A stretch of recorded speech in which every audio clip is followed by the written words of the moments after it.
Yeah, we should do an Iron Man. Yeah. If you could have anything from Iron Man for Christmas, Hmm. what would it be? It didn't have to be Iron Man. It could be whatever. I already have like 4 things I wish. Hold on. I'm not getting. If Santa was real and he could bring you Hey, anything, motherfucker, he's real. Is your mic on? I think so. I hear him. Okay. I can hear I him. hear you. Yeah, I hear you. Okay. Check. Hold on. Matt, Check. Hello. Jose, Hi there. I am Matt. Casey. Yeah. Okay. Yeah, it's there. iRobot. What up, Betty White? What's Betty White's real name? Does anybody know? Are we just gonna call her Betty White forever? I mean, not that there's anything wrong with being Betty White. I mean, You mean You mean their handle or their real name? I want to know who's behind Betty. Who's the man behind Betty? I know it's on his YouTube channel, and I've watched like a handful of clips, but I don't think I've ever seen like all. I don't watch any YouTube channel long term. I need to get better at that. Yeah. Casey, all you watch is YouTube, right? I try to only watch YouTube just because everything on TV is fucking garbage. Beatrice Whitenez O'Neill 17 is my full name. Oh shit, Beatrice. I love it. No, we have not eaten our 10-year-old cake, Mark. That's supposed to happen today. You're supposed Gross. You're supposed to keep cake? We're not doing it. That's for sure. What is that? Like a challenge? Like, well, we made it this far. Let's see if this kills us. No. Is that where I went so wrong? I here, didn't keep here we go. Here we go. 3, 2, 1. So Mark in the chat room is asking if I ate my 10-year-old cake. No, because today's my wedding anniversary, and congratulations. You have a very or busy. happy- You have a very busy end of the year, don't you? oh, dude, from It's like, dude, October 31st. Every other week, it's like, dude, I got this. It's like, wait, what? Don't you only get one No, anniversary? from October to February, it's jam packed. Well, in he my house. celebrates Maya Mani's anniversary. He celebrates all anniversaries. He's like my new tendon anniversary. Yep. Right, the cadaver, When is praise that be coming up? to that cadaver. That is coming up. We'll call it my Kobe cadaver tendon. So, anyways, It was suspiciously around that time. Around that time. if I remember right. the Mark. I celebrated my pinky for a while. Did you? Every April. Today's my 10-year wedding anniversary. So thank you to my amazing wife to put up with me for 10 years, and she has to put up with these 3 for that long as well. And if it wasn't for her, none of this would be happening because She married into 2 of us though. Yeah, she. Whoa. Yeah, I'm not sure that's. Is that how that works? But she has to deal with Matt and Jose in her house every week. I try to make my footprint here gets as to. small as possible, Yeah. which is hard because I'm a big person. So we did the whole thing with our wedding cake where you're supposed to save it and eat it like the first year, and it's just been in the freezer this whole time. Wow. It's You 10 still- years- what? It's 10 years old, and it's just kind of like it sits in this Tupperware thing in the back of the freezer. It's antibiotics by now. It is. Dude, I think you Or found it's the antibiotics. Yeah, It's definitely not going to be good that cake. belongs in a lab in Wuhan. I don't expect that we're going to try to eat it. It's but it is 10 years. You're doing Definitely gain of film it function if you do. research in your freezer. Yes. Yes. Mark says that he saved the whole topper for our cake and took one bite and threw it away. Yeah, that's what needs to happen. But again, 10 years of being married, and she's amazing. And if it wasn't for her, none of this would be happening. So we don't have because it's my anniversary. I blocked out the calendar for tonight, But we figured it was just a regular Tuesday night. Presley's got this going on. Tammy had that going on. So we just decided to do a show anyways. So we are going to wing it tonight with no topics and no guest, which usually is a giant mistake. I'm just saying. Or it's awesome. Or it's the solid gold. Solid gold. Solid episode. gold. There's some This solid is gold California's gold. there. Oh, no. California's gold. Oh yeah, we were supposed to have Hugh Hauser on this week. Well, we can conjure him up with a Ouija board, I think. Do you think he has an Instagram? The couple things. So we kind of quickly chatted about some of the things we might want to talk about. So first thing I want to talk about is the a best of episode.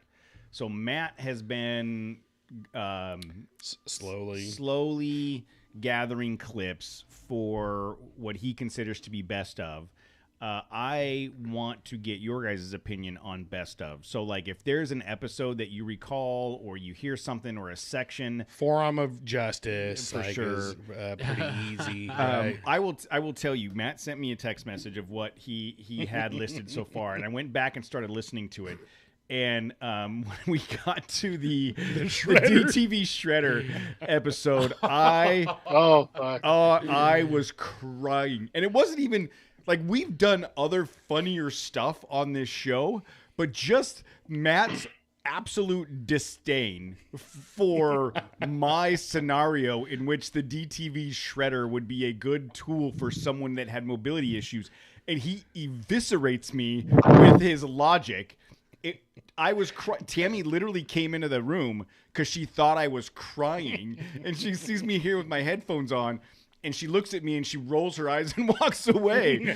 I swear that was hilarious for some reason. You know what? Another one. So we briefly had a conversation about what I remember, like some funny bits, and we talked about there was the zebra stick. Like we still can't find it. I can't remember what episode that was. I vaguely remember the other room.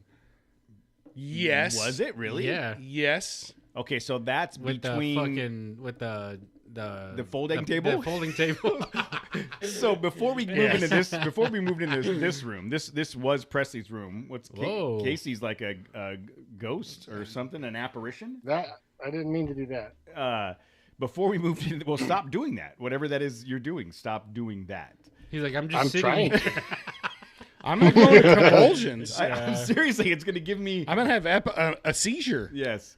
There we go. So this was Presley's room, and then the room next door was my office, and it was just Matt and I just had I had one desk that was like up against the wall, and so Matt and I would sit there and talk, and then I brought this folding table in. And then Matt sat on the other side of the folding table, and then when Jose came in, I think you were sitting on a bar stool at the end. It was a bar stool at the end of the folding table, and we had the mic clamp, but it would always fall because it was clamped to the plastic table. So that had to be somewhere between episode 26 and I'm gonna say 48 or 50 something like that, but. Either way, I've tried finding that, and then I remember there was a post credit where you and I were talking about Coors Light and the stupid can, and what a gimmick that was. I haven't been able to find that. I don't know what episode that is, but I remember that being really funny. So in the world of podcasting, where people have teams of podcast support systems, they do show notes. Yes. And then they take those show notes, they transcribe all the things that have happened. So then when you're like, oh, what about that time we talked about Coors Light? You can go into the show notes and search for Coors Light. They're even doing chapters We don't fucking have that because it doesn't happen here. We have my dumb memory. Like it's our dumb memories. None of that works.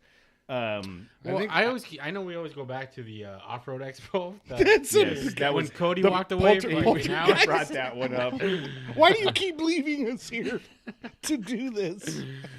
That's an all-timer. That was on my list too. That one and the brewery. That was the episode before. Yep. Yeah. It's like 90, 91. Stone Brewery.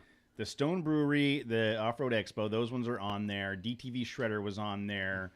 You had one, Matt, that I listened to, and I was like, I must have missed the fun part. Like it was a good episode, but I couldn't get to the part where I was like, oh yeah, this is a best of clip, and I don't remember what it was at, which episode it was. But you had episode 29. Episode 58, Cody's sick because I was literally dying. Like I was coughing up a lung. And because I kept commenting like, "Oh my god, there's no way." This is pre-COVID too. That's the funny part. Listening to that episode, because you were patient zero. I was patient zero. Well, it was 2019. It was before. It was way before COVID. But when you hear it and you hear someone coughing the way I was coughing, like in today's world, Matt would have got up and walked out. Like it was bad. It was so bad. He had episode 220. Oh, we did that conspiracy episode. The conspiracy episode was good. That was just me and Jose. Yeah, you weren't here. You were some other trip or so, you were doing your other podcast. Yeah. Yeah. And then, God, I thought I had logged more. At least 3 more specific episodes, but Alien Jizzbox. Alien Jizzbox is an all-timer, dude. But I don't know, man. Like that's here's the thing about the what would be a highlight reel. And I'm sorry, I almost feel like we should play back the hybrid slots. Hybrid slots was really good too. You remember that? Like that was a 5-minute just fun on just hybrid slots. That was fun. Everybody knows you got to have a good. We were talking about Toyo tires and how you got to have that hybrid slot between whatever tire your contact pinch and your exactly. That was contact pinch and hybrid slots. Really, really good. Here's the those are fresh though. Those are like those are new. That was like 4 episodes ago. Yeah, well, technically like 3 months ago. Yeah, that's true. Here's the thing with a quote highlight reel or best of reel. What we find absolutely hilarious that we want to put on a highlight reel, depending on the audience that we're trying to get to listen to the highlight reel, it may or may not fit. That's why I didn't say best of. Do 2 of them. Do one that's like, here's our highlight reel, and then here's a highlight reel according to you guys. Well, what I'm saying is according to the listeners. Yeah. I would assume the ones that we find the funniest are also going to be listener favorites. It's the, sending this in a professional manner in which you're like, click here to hear a highlight reel of the show, and it's Jizzbox. Alien Jizzbox. My point being is, having conversations with organizations about collaborating with us in some form. I don't know that Alien Jizzbox is the episode. They're gonna be like, wow, these guys are. I'm intrigued. cutting edge. You see that in a boardroom, but it's a hypothetical Jizzbox, You see that in the boardroom where someone's like, "All right, before you guys say no, I want you to listen to this," and someone's gonna have to approve the Alien Jizzbox episode. I don't know that that's the case. So so my point is, if you guys as the Asterix 1. Oh, that's right. Oh, Asterix 1. Yeah.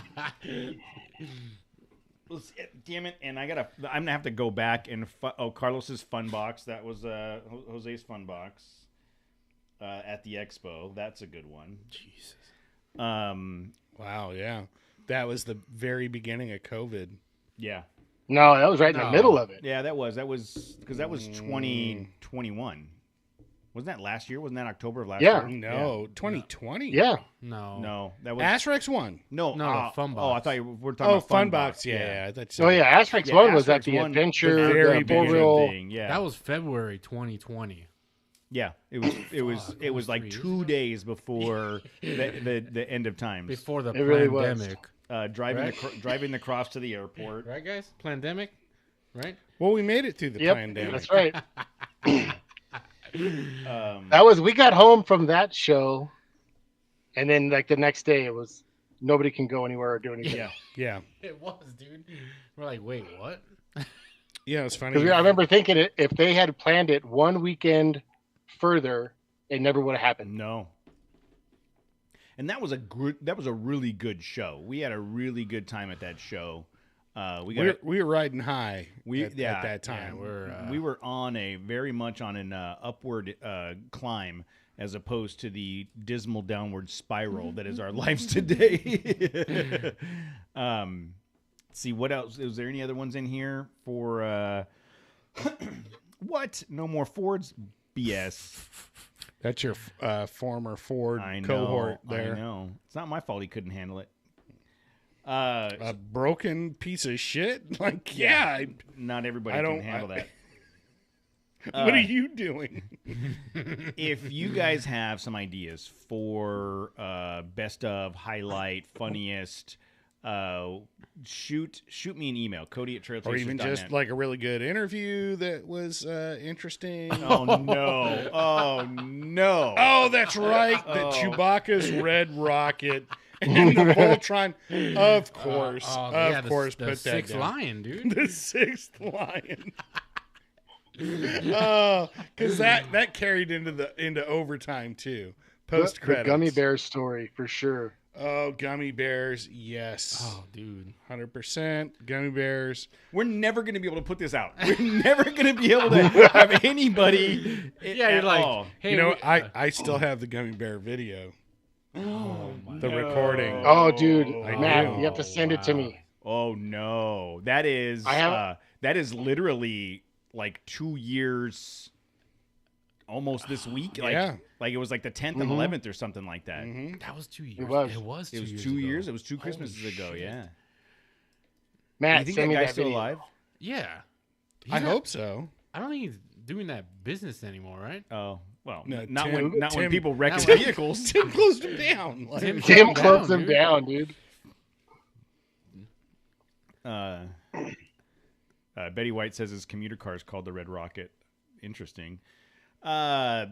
So email me at Cody@trailchasers.net. Any of what you think are the best of, worst of, good interviews, bad segments, and I want to try to put together a highlight reel for what? What are you laughing at over there? You're barely containing yourself. What is going on? When me and Matt were at the Radflow booth. Oh no! Oh no!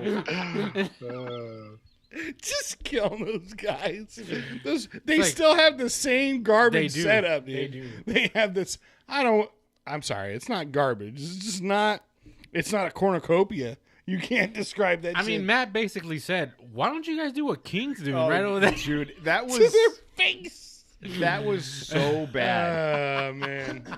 And then I remember, and I remember you guys talking about it when you came back because I was at the booth, and then it wasn't until I listened. The same show as the Poltergeist. Yes, it is. It wasn't until I listened to it that I was like, "Oh my god, this is horrible."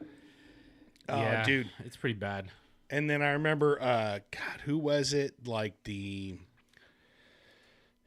suspension company that we were talking to at the post party, and I'm like, "Dude, you guys can't Rough Country." Oh yeah. I just remember. I was wrecking on that guy. Like, I don't think it was recorded. But... No. We were talking to a couple there, right? And then it came out that guy ran like a half marathon. I'm like, what the fuck? You couldn't do the whole thing? Obviously, I can't even do a fucking quarterback. I got a half degree. I just remember giving that guy shit though. I was like, yeah, he only ran a half marathon. I don't remember the marathon stuff. No, I don't. But I do remember that post party at Expo. Lots of fun. Yeah, it was like all the booze is free, but you have to buy food. I'm like, oh, I'm just gonna fucking pass out tonight. Yeah. I'm not. Guys, I'm gonna have a couple of these croutons right here. Is there any free food? Ketchup packets and whatever. I don't want to toot our own horn here, but dude, we do really well in those kind of situations. Like the where we talk shit about people. Yeah, but like when we gotta do a lot of hob and nobbing.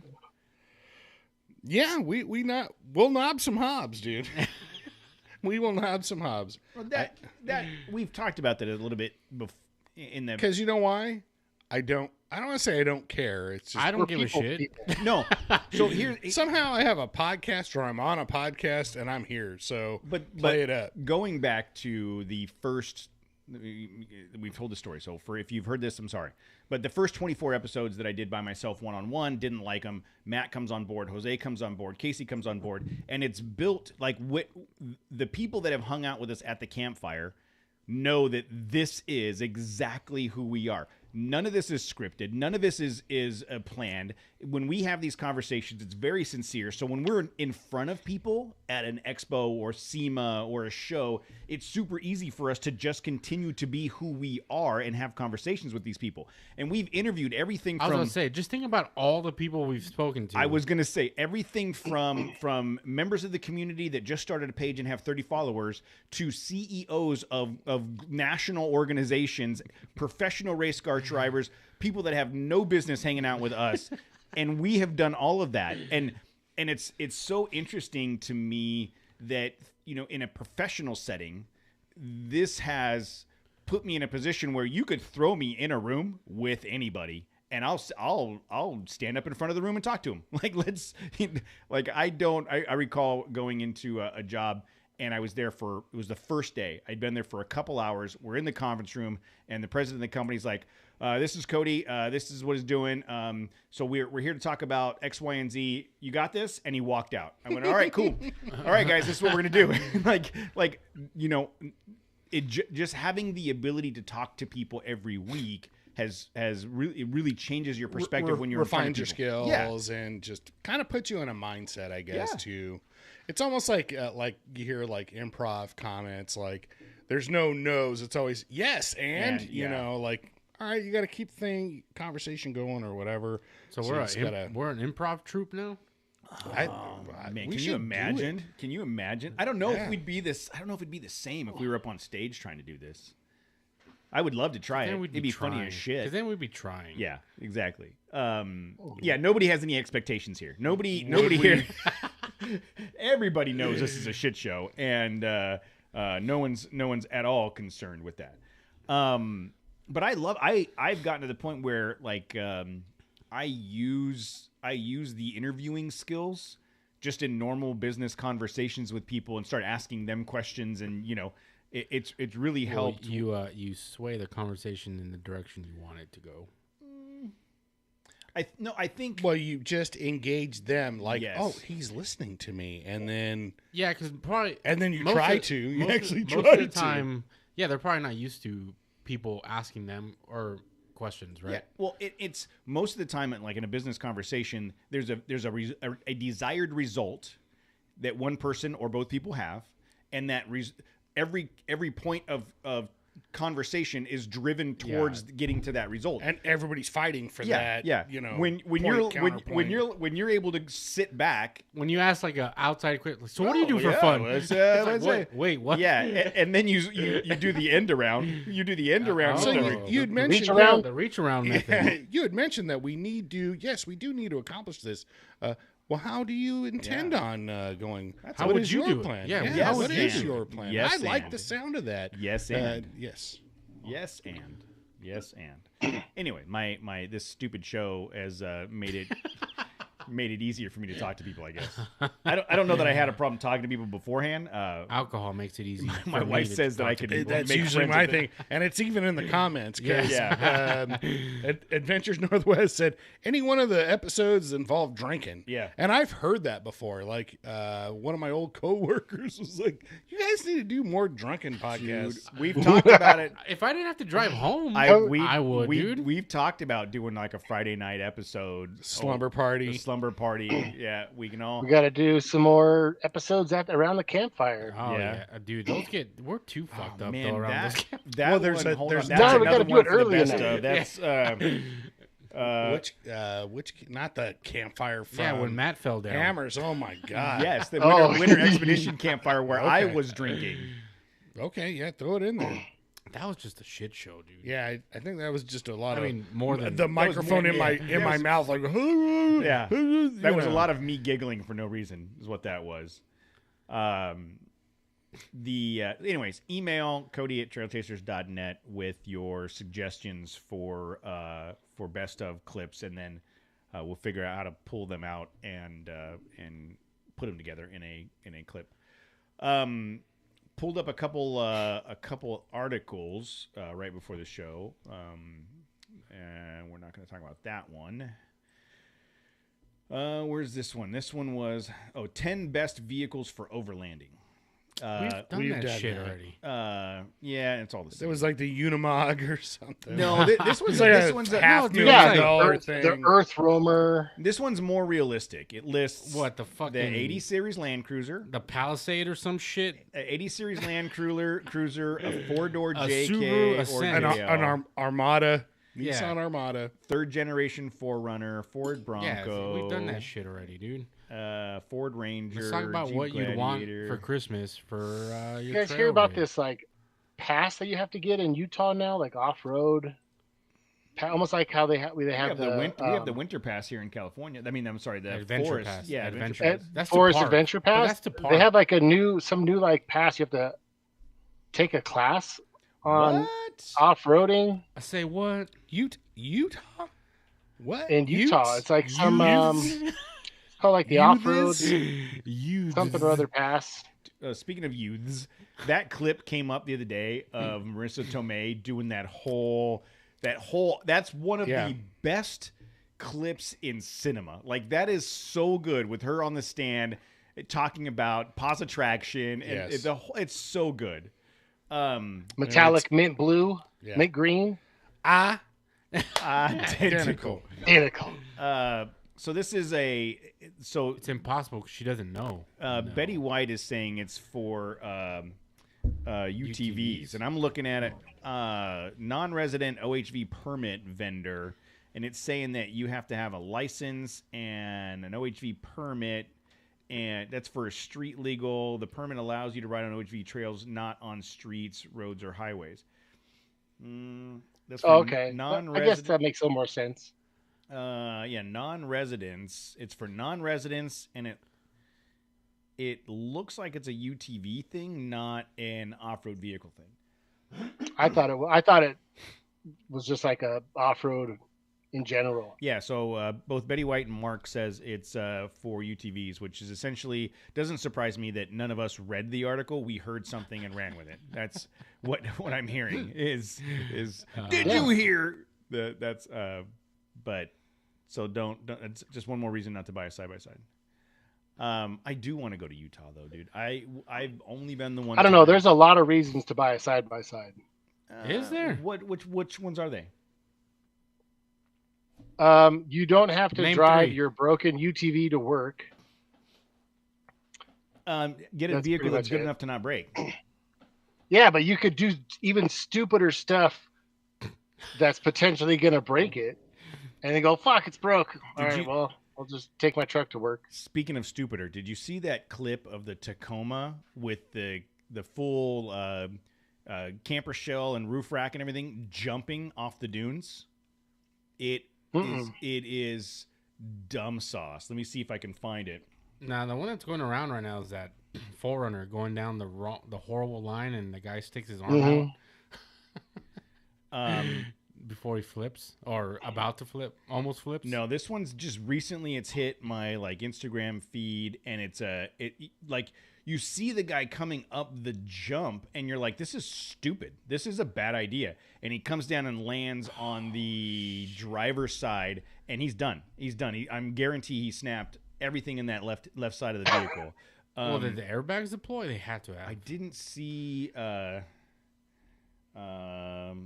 I didn't see airbags, but this is just recent. I'm not seeing it on.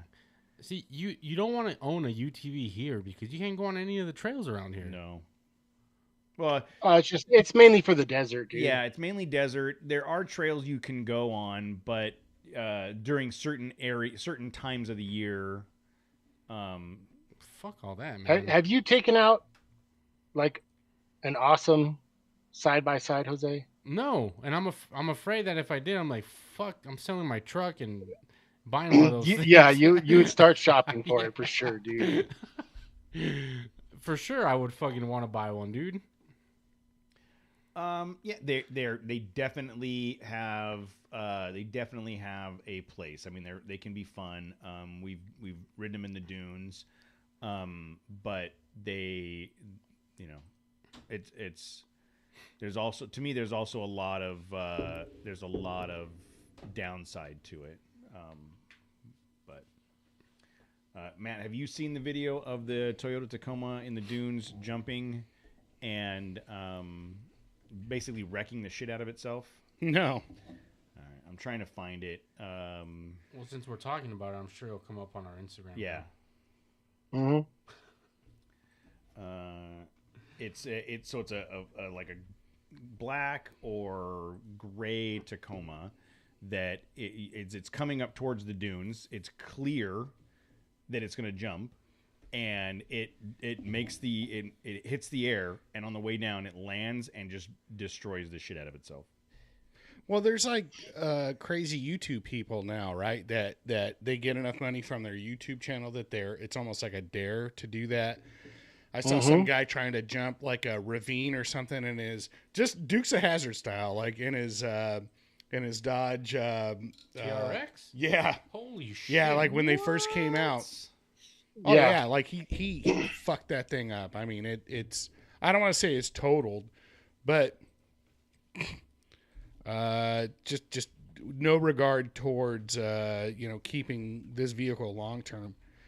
And reading the comments in the or reading some of the comments in the channel here, UTVs, like there is like, I think UTVs are really dangerous, and it's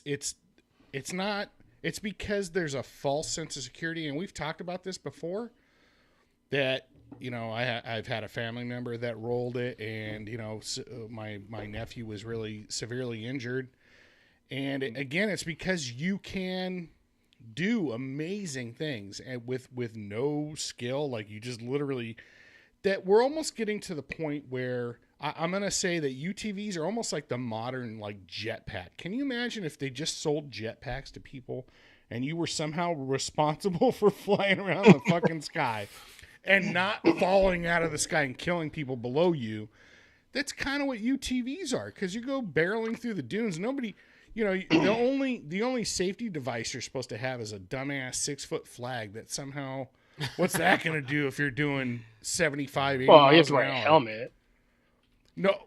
Okay, but how that helmet ain't often- going to do shit. The problem is that the vehicles are so capable, Yes. and then people go out and they go, I want to get one of those. That looks awesome. They have zero experience whatsoever. 100%. Their first weekend out, they think, this thing can jump, I'm going to jump it. Yeah.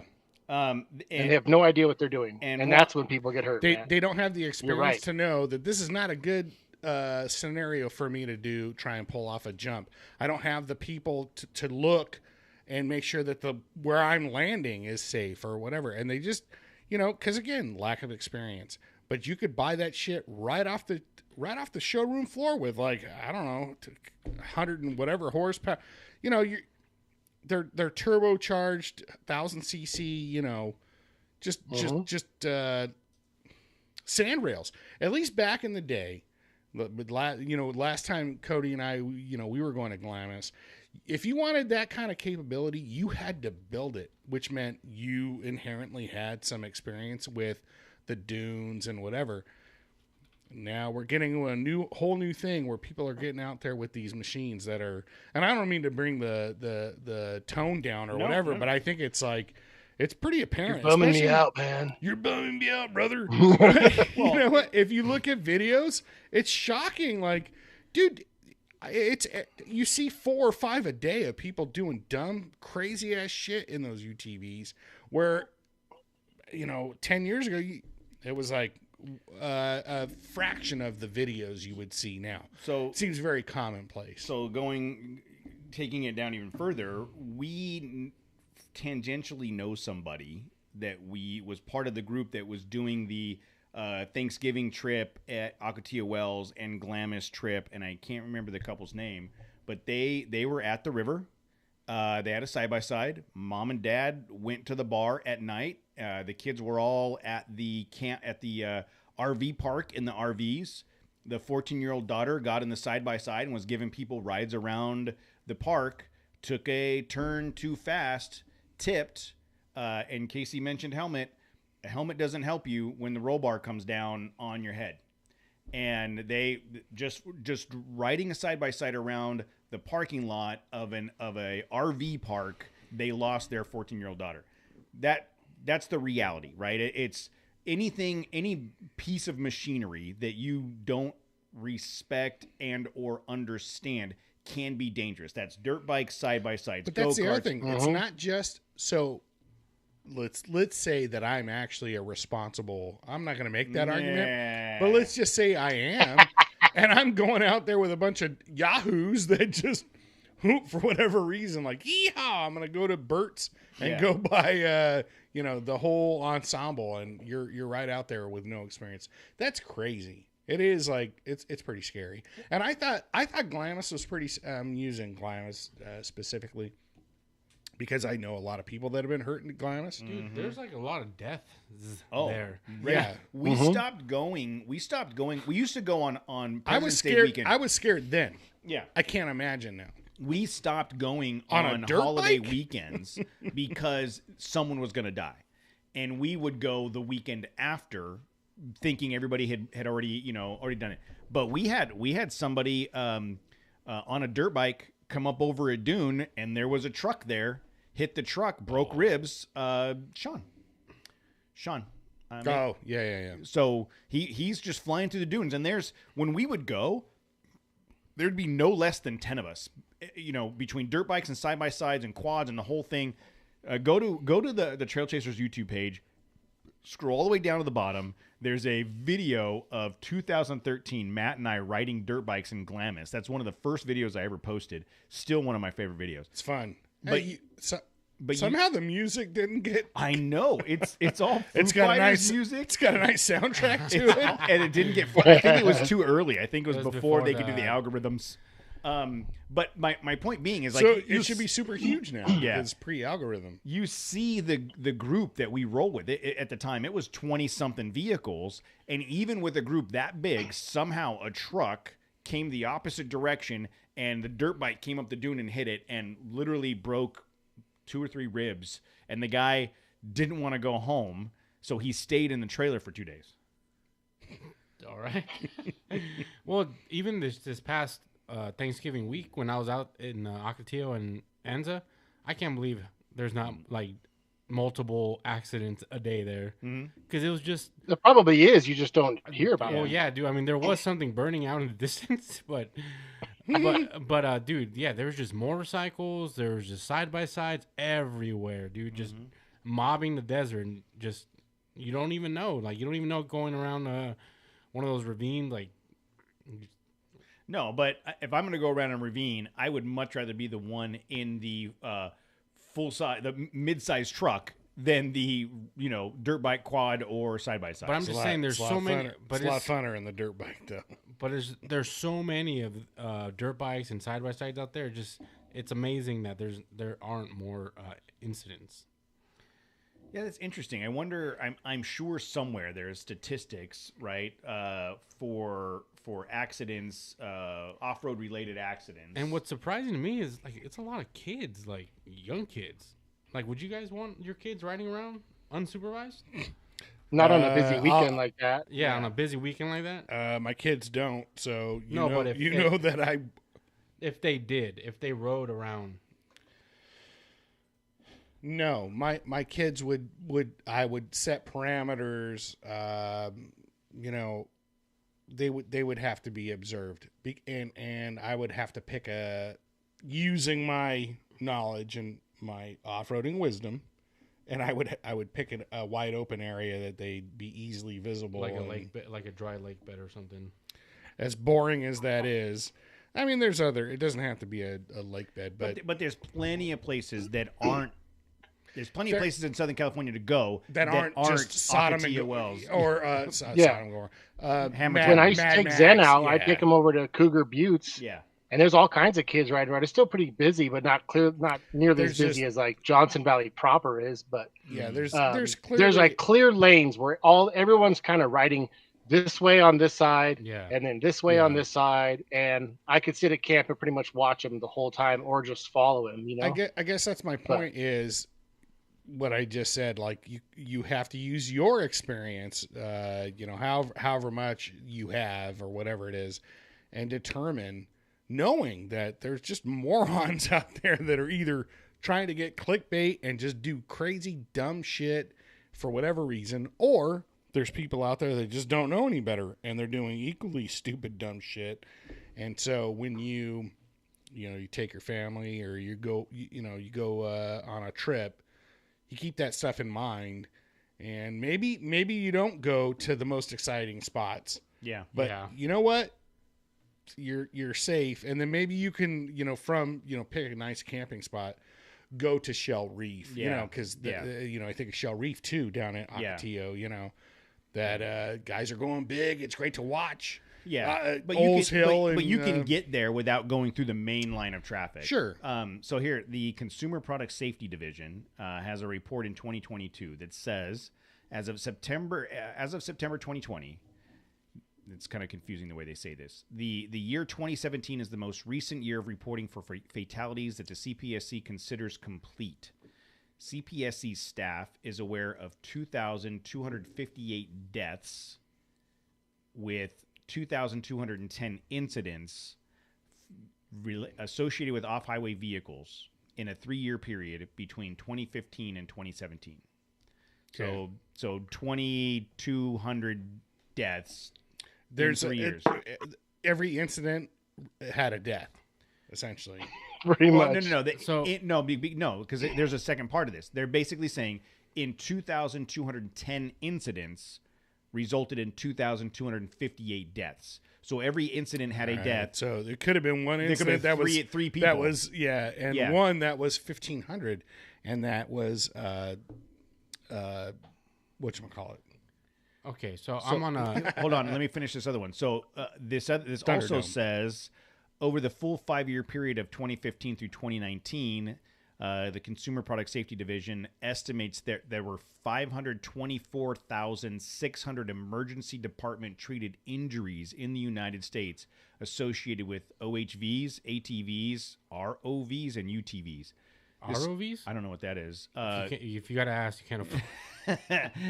This corresponds to an annual average of 104,900 emergency department treatment injuries per period. So 105,000 emergency room visits per year, above and beyond the 2,250 deaths in the 3-year period. So what's the report you're saying? So I'm on U.S. News and World Report. I don't know. But it says every hour, 4 kids go to the emergency rooms for injuries sustained in an ATV, while more than 3,000 have been killed as a result of those accidents between 1982 and 2015.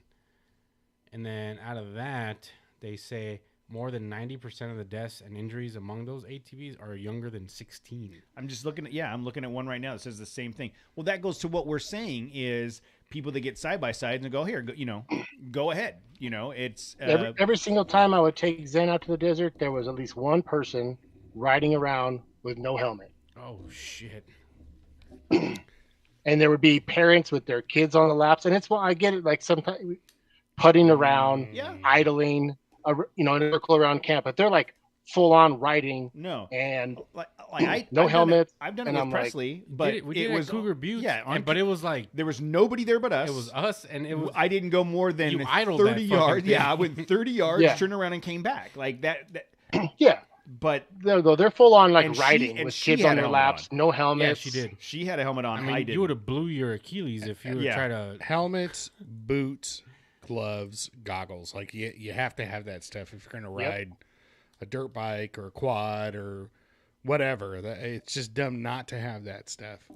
And we're not talking about life and death. It's just, dude, you're going to get your foot mangled in the chain, or you're going to do a turn and kick turn, or put your foot. You don't have to go down hard. You don't have to go down hard. If you hit the rock with your head, it is life or death. You know what I mean? You could be putting around and still fall over, hit your head, and die. You know. And then it says 60% of those deaths took place on a public roadway, so they weren't even off road. They were like, fucking riding around. I mean, Mojave could be considered a public roadway. Oh, it's still like a road, right? No. Dude, you seen that shit people are doing in like Florida? No, I know.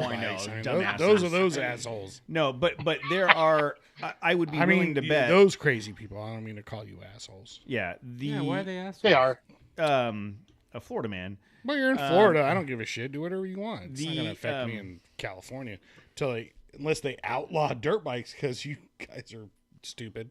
Yeah, Betty White is saying MVUMs are public roads. I don't know what an MVUM is. I think I got vaccinated. Motor vehicle use. You can get a shot for that. but I do think that there are a lot of, even the roads up in Big Bear, a lot of the Forest Service roads would be considered a public road that someone could be off road on. So whatever. I mean, yeah, you ATV. So where are we gonna go side by side shopping? Well, dude, I have zero interest in side by sides. You say that until you've ridden one. No, like I have. I've ridden them. Yeah, but you guys wrote the fucking prototype ones. Yeah, I will say. Today. Like, no, you need to write a modern one. Yeah. Yes. You know why? You know why? Because I know what that commitment is. It's not just, I got a UTV. That means like I need the trailer, I need the whole. You can't wheel that out of your house and go screw around with it. If you live in Utah, a trailer. It's a. Why would I go live there, Jose? I don't know, dude. Some golden tablets. So the question in the chat room is, what about the TJ? Same size as a side by side, but not crazy fast. I think the TJ. The limiting factor probably more dangerous. Well, the limiting factor to the Depends TJ on who's driving. Samurai, dude. The limiting factor to the TJ or a Samurai is that you're only gonna get so fast before it topples. Like you hit 2 whoops and a hard turn, you're not getting very far. These side-by-sides have now suspension and wheel travel and horsepower to get you up to 70 miles an hour with no skills whatsoever. You can run out of talent real fast. Yeah.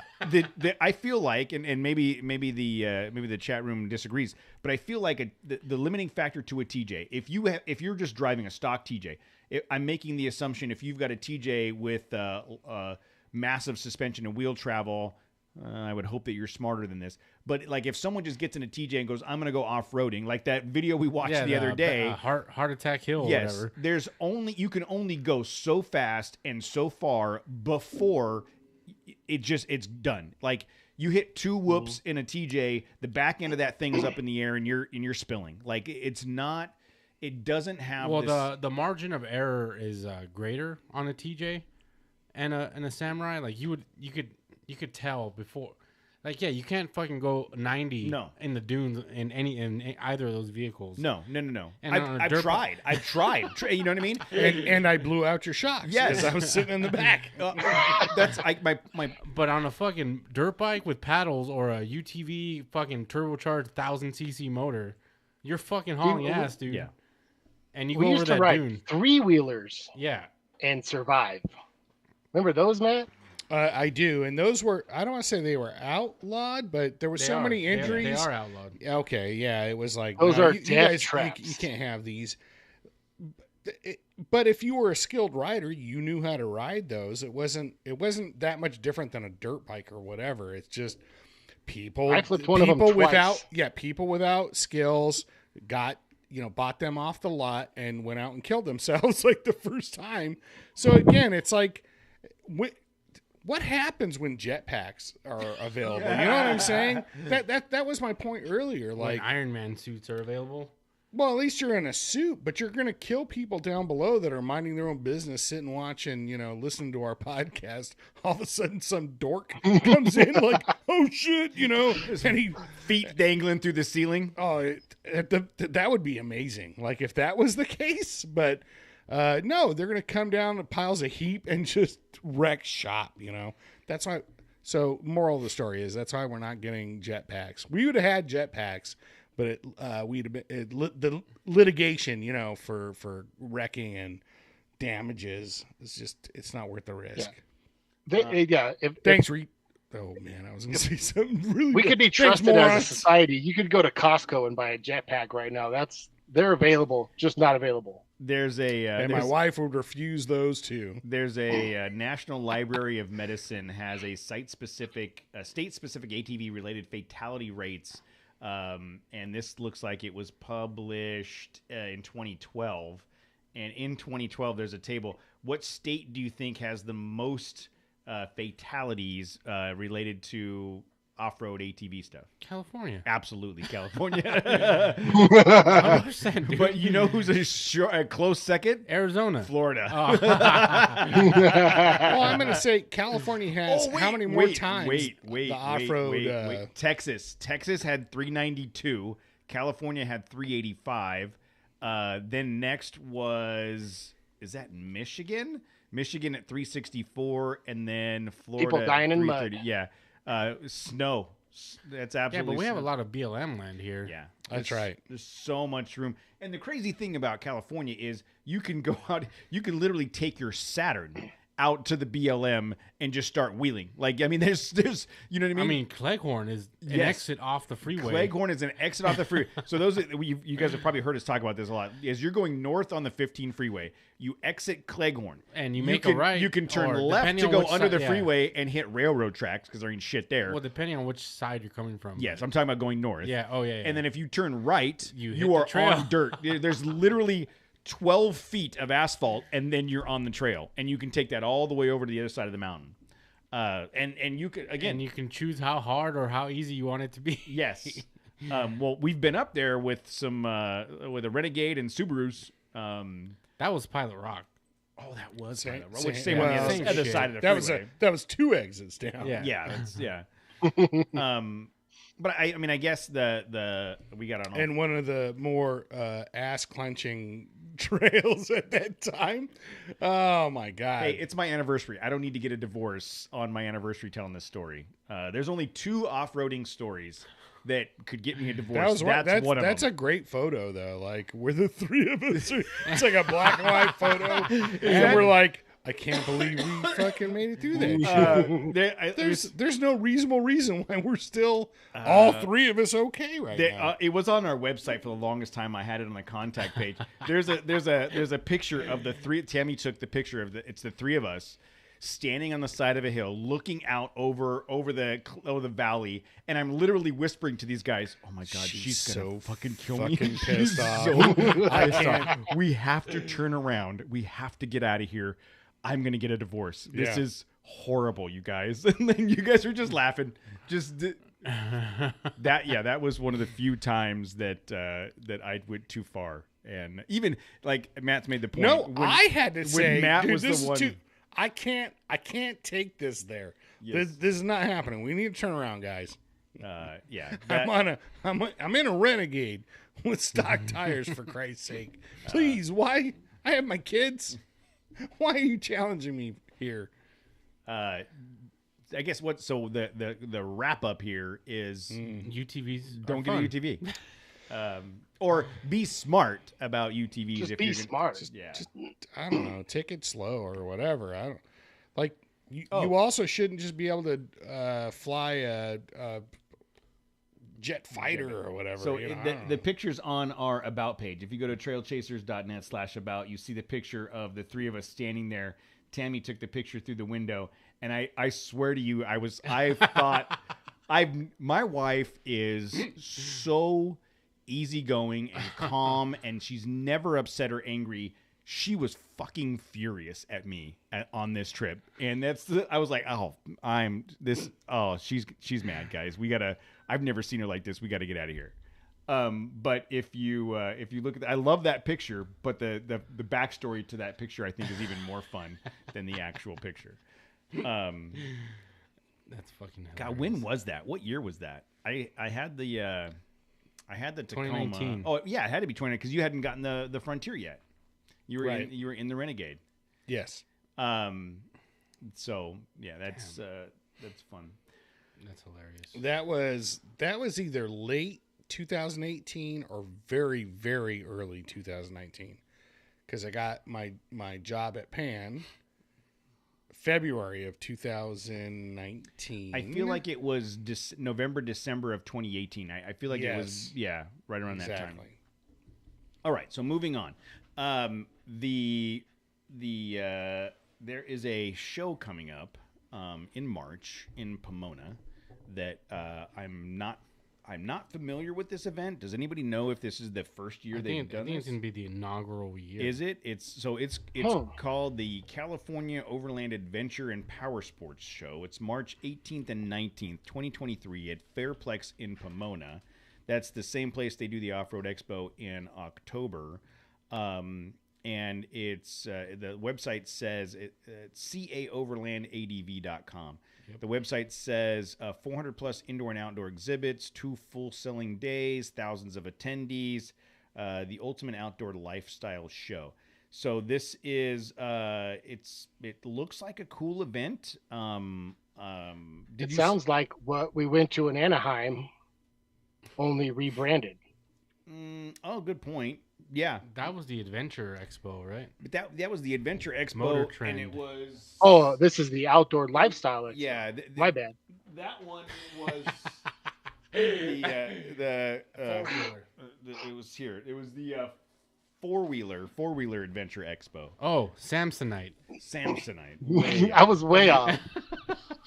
But this is the I can get a good look at your off-road. It's gonna be your bull. Show by sticking my head up a Forerunner's ass, but I'd rather take the Land Cruiser's word for it. So anyways, has anybody heard of this episode before? This expo before? Is it something people were going to want to do? I am thinking it looks like a cool thing to do. So I'm interested. So it's also tied into the Radio Control Expo, RCX, which says here that it's back and better than ever, celebrating 17 years of radio control cars. Presenting sponsors are Storyteller Overland, Horizon Hobby, Proline, Cal 4 Wheel. Mm-hmm. Yep. So yeah, I guess my isn't Horizon Hobby the Pegasus? Similar. Or the my neighbor is the head of distribution for Horizon. Head of the warehouse or something like that. Head of the warehouse. He what? Shipping manager or something. Main shipping person. A guy, box maker. We have to talk about some things that are going to get lost in shipping. Fuck yeah, dude! I'm trying to get. I don't know if they make those like Broncos and. Dude, you're gonna spend as much on a Bronco as on a remote control Bronco as you would a real one. Although, let me just tell you, I saw. I will say that I saw that a Bronco Raptor. Mm-hmm. What would you think a Bronco Raptor is going for right now? $125,000. $125,000, Jose. $125,000, dude. Can I write a check? Yeah. Post dated? Yeah. Might have to post date it a few decades. That is, I mean, good for you. If you are listening to the show, dude, Lightbright, and you that have channel Lightbright, $125,000. You know the YouTube channel Lightbright? Yeah. They paid First of all, fuck you. Second of all, can I ride in your Bronco Raptor? They paid $30,000 over sticker for theirs, but obviously, I mean, they have that YouTube money. So we do not have YouTube money, but I mean, we're getting close to finalizing that Spotify deal. Yes. We just need to get a drone, and then it would be like we're in there. We had one. Yeah, Matt fucking lost it in his neighborhood. I don't know what Matt does to his drones, but they want to get the fuck out of that place as soon as possible. Yeah, Matt had a drone.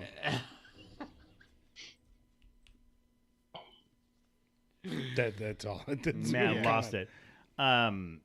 So we just initially had some conversation about this expo in March, but I'm looking forward to attending participating in some way. I'm sure it'd be well attended.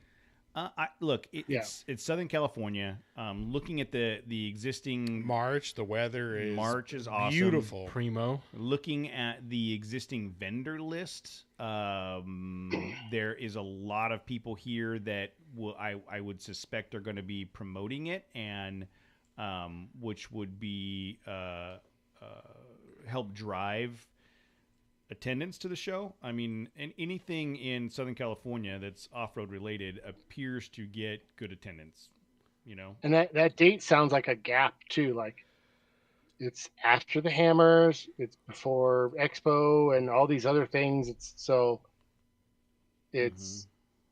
almost sounds like they did pick that date specifically. Yeah, it's a very strategic fucking date. Mm-hmm. Yeah, well, and it's also, it looks like it's lining up with like very much outdoor stuff: hunting, fishing, camping, off-roading. Well, it's 10 pounds of shit in a 5-pound bag. That's what it seems like. It's a 20-pound bag. It's 40 pounds. Yeah, of shit it's in a 40 20 pounds. Yeah, it's the you know. I like the Fairplex. Me too. Like we've had a lot of fun there. Like, remember we were doing the horse races for a number of years? That was so much fun, dude. God, I miss the horse races. Yeah, You know what I'm saying? During the regular fair, yes. But they don't do. They moved the horse races to at that same time. Santa Anita. Was it No, not Santa Anita. The place down in down south. Not Hollywood. Not Hollywood Park. Miramar, Kentucky, Zanzibar, Xanadu. Shit, whatever. It was like I could have swore it was Santa Anita, but no, Santa Anita is over in like Pasadena, off the 210. This is off like the 22, kind of near Knott's Berry Farm. Remember that one time we went one time. Yep. To that other place, but whatever. For I don't know, 10 years we went to the Fairplex. Zen was like 6 years old when we went during there. the Fairplex, like during the LA Fair, they had horse racing, and so it was like we open up the fair like at 9 a.m, whatever it was. Los Alamitos. Los Alamitos. That's it. Yes. We would go, and it was a whole family day. It was like the family's going to go, and it was usually right around Monty's birthday because it was and we would we'd go to the fair. You guys wear big hats and shit? Sometimes. If you want to, do it. And the races started at like 1 or 2 o'clock in the afternoon. Yeah, it was like 3 or 4 hours of racing. Yeah, and we would show up, and none of us knew shit about horse racing. Nope. And we would just bet on horses, and my dad Whichever one of the horses took a dump yes. while they were trotting around. But it was also that like one. Your dad I want would that not, one. Your dad wouldn't, because that horse was lighter. Yeah. And then your dad was, he was like, ready to run. Whatever you do, don't bet on a gray horse. Yes. Or if it has a green horse. A gray horse, a gray hair horse, Yes. or a jockey that had green. Don't do it. You So can't. all of us would We'd pitch always in bet. and go do it. Opposite every time. We'd go all in and win. And I just remember like at least every other year, it was like, however I bet, boxed trifectas or whatever. And I always ended up winning just enough money to keep drinking the whole day. Like I go down. And that was okay with me. Yeah. Buy 2 beers, collect my winnings, buy 2 beers, bet on the next race. And then a half hour later, those 2 beers are gone and duplicate. It's like over 4 hours. What would you guys name your racehorse if you guys owned a racehorse? Karen. Giant Hog. What was the name of that episode? The 6th Lion? Voltron's 7th Lion. Voltron's 7th Lion is coming around the corner. Dude, that sounds like a winner. That sounds like a winner. Third leg Voltron. Yeah. Voltron's third Tripod? leg. Voltron's third leg. Yes. And I remember the minimum bet was like 25 cents. It was it was ridiculous. You'd go there with $20 and you could bet all day long, like $1 here, $1 there, and it was just fun. It was just like it gave you something to. Red Rocket's a good name. Good one, Mark. Alien Jizz Box taking the lead. Alien Jizz Box coming around the corner.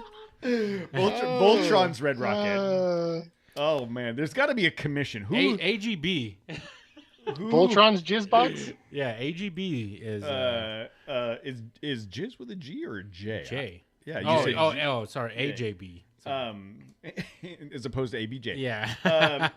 Who is the horse naming convention that's like, no, you can, you know how like you can't, you've crossed them. yeah, you know how you can't, there's certain like license plates you can't get because some lady at the DMV is reading it and she's like, nope, nope. Who's doing that for horse races? Who decides what you can and Fuck can't? that guy, dude. Yeah, it's fucking horse racing. Somebody looked at it. Who decides what horse name? You Horse. can Yeah. name your horse. The Jockey Club is a Isn't that rule underwear? book. Isn't that underwear? They have other athletic apparel. Jockey. Jockey Club. And then socks. Yeah, those were the good old days. I remember going to the fair. I had never gone to the fair, like I think 1 or 2 times as a kid. My family took us. But, you know, when I married into your family, it was like an annual thing. I was super stoked. Mm-hmm. Like, oh, man, I'd take a day off of work. Man, what do you... Shit. You take take $9 Seriously, we would take a day What off the work and fuck? go, because you don't Yeah. want to go on a Saturday. No, it's crazy. You'd go on a that's- Thursday or Friday.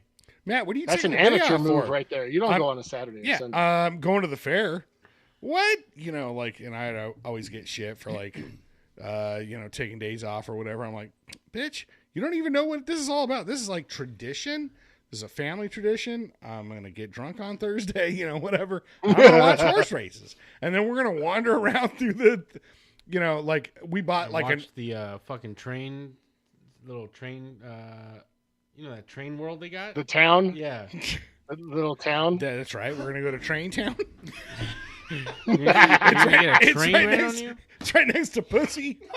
Come on. Fist. It's, Come it's- on. It's right next to Fist Come on, Fest. Come on. Fist Fest. Oh, man. Train Town Fist Fest.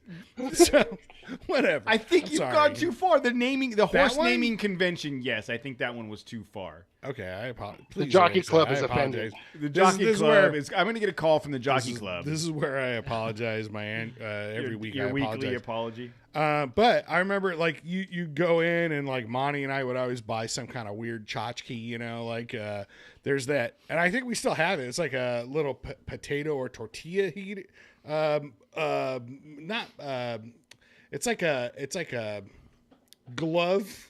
You put a tortilla in and you put it in the microwave, or baked potatoes. You put a baked potato or a raw potato. You put it in this little sleeve. Put it in a microwave. Like 7 minutes later, that's a fully cooked fucking baked potato. So I will tell you, since the time he could walk, Casey, if he walked by one of those booths where someone had a headphone, one of those headsets on, and they were chamois, Got sucked in. knives, drill bits, ShamWows. whatever. Oh, I yeah, shit dude. you not, we would have to drag his ass. But mom, we need these. Shut up, let's go. I kid you, we still joke around about seeing All the cooking gadgets. every one Dude, of those things. I go to the fair for those shitty fucking vendors. Like, I want to see all those shitty fucking things they're trying to sell you. My dad had the I whole think Dad bought a chamois every year we went. and Dude, you see people walking around with those fucking rolls. Yes. And you're like, I can't Yeah. believe these Yes. fucking idiots got. my dad had a whole thing about No, it's 3 for $30.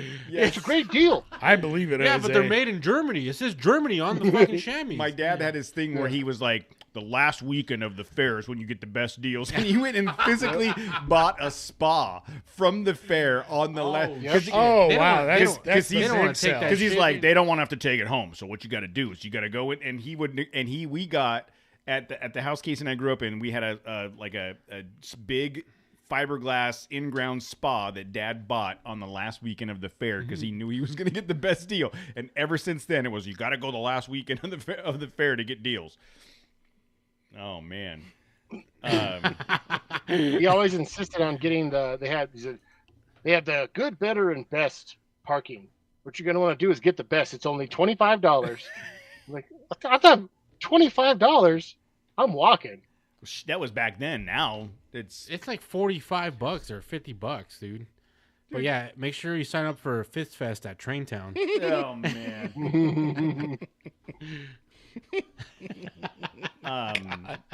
You guys are the worst. So anyways, or the best. or the best. The that California Adventure thing looks like it's going to be a cool event. I'm going to keep an eye on it between now and March, and we can determine what Fist Fest. Keep an eye on that. If you started an expo called Fist Fest, who do you think? That UFC. Yeah, porn stars. Dude, sounds like a guaranteed success. Really, guaranteed. Traintown to Fist Fest 2023. I want to just see who buys tickets. If you started an expo called Fist Fest, you would have. If you get a lot of half UFC guys of the to attendees Traintown? showing up, they'd say, "This isn't what I thought it was going to be." Well, everyone that shows up and be like, I don't think this is what I signed up for. And then what they have to do is write down what they thought it was going to be when they got there. So you spent $25 on tickets and came here anyways, not knowing what this is going to be. It's like my brother on Instagram posted he went to this restaurant, I think it was in Rancho, called the Meat Cellar. I immediately went, oh, that meat cellar. Oh, there's a restaurant? Yeah, oh, that's a restaurant. Exactly. I'm a meat buyer. Meat cellar. I'm a meat expert. That's good. We need to start our own expo company and just say, put out tickets for Traintown to Fist Fest and see how many people buy them, and then go, okay, now we got to put something on. Now we got to actually Jose, now we have to start a band called Traintown to Fist Fest. Jose's Fun Box, get in there. The Hammers is coming up. We are doing a pre-run soon. I got to put my time in, so we got to pick that. What are those dates? Well, it's the same dates. Wednesday night to Sunday. Yeah, okay. Wednesday to Sunday. Put that date in tomorrow. Or at the very latest, Thursday morning. So, anyways, that's coming up. I don't know what we're gonna do with it yet, but if you are interested in Hammers, keep an ear out. Fist Fest at the Hammers? No, we're not. Should we discuss the closures or whatever as far as the limitations on camping? Well, I don't know that I'm educated enough to actually discuss it. I mean, you can pull up. Did we do this last week? Yeah, we did. We talked about it. Yeah, but I haven't done any. We didn't pull up the map or anything. Yeah, we did. I think that was just us. Oh, was that just us? Yeah. At some point, we did. not the closure way, map. The assumption is you're not allowed to camp or limited camping within the loop. The course loop. Yeah, so it just means that if we're going to do it, we got to go further out. From preliminary research that we've done, we can't go to the same spot we normally been going to. Correct. Preliminary or preliminary? Oh, really? Yes. Yeah, we correct. Can't. The North Lake bed is inside that perimeter of area that is being marked off. So we got to find a new spot. You got to find a new spot. So we have an idea of an area to look at, right? We have a couple. I've got Hammertown Heights. Hammertown Heights Estates. I've got a couple of our. I'm down, Jose. I've got a couple of our previous maps that we know where we've been that we can look at. So we'll. I want to say the Integratron. We talk to them and say we would like to camp Integratron inside of the sound adjacent. You are fully empowered to make that phone call. You've empowered me? Yes, you are fully empowered to make that phone call. That's what you felt earlier. Was that what that was? I thought it was indigestion. Wow, okay. I'll reach out and say I had bad tacos at lunch. What about over by Giant Rock? See, that's what I was saying, but yeah, but that's gonna Jose. Be like a shit show. Jose's like, it's the Hammers, dude. It's one big shit show. That's right. Is there a place that you have in your head that you think that nobody's going to be? Eastvale, California. Yeah, I don't. You're right. You're 100% right. Yeah, There's no way around it. I mean, it's. That's why I say we should just embrace it all. And just go right to Hammertown, dude. It sounds right inside the belly of the beast, yeah, right? dude. embrace it. Dude, we know enough people, dude. We can get a spot there. Yeah, just Thunderdome it up one year. Man. I don't think I'll make it out alive. I'm pretty sure I won't. Matt's gonna add to those off-road related deaths. Yeah. either myself or I kill people. You've got 12 years of youth on me that I just can't compete with. I mean, look, they're set up. They have a whole fucking every night they got a whole dinner planned. I mean, we should try to get Mooch off that dinner. I don't know. Dinner moochings. We've looked at the perimeter of the race course to figure out what makes the most sense, and I don't know yet. I don't know what makes the most sense, but we have an idea of what the closures look like and where the course is going to be based on previous years, and we'll have to figure out. I mean, I heard the track's going to go all the way out to Barstow, all the way to Razor Road, and I mean, come on, it's the same. We know how it goes. The loop is the same. It's just the twisties and turnies are a little different, but we know what the loop is. The same obstacles, right? Yeah, for the most part, they gotta find their way to. It's not like they're gonna race around that fucking that grocery store in Lucerne. Do 4 fucking donuts around the grocery store, piss off some of the locals, head back in towards Cougar Buttes.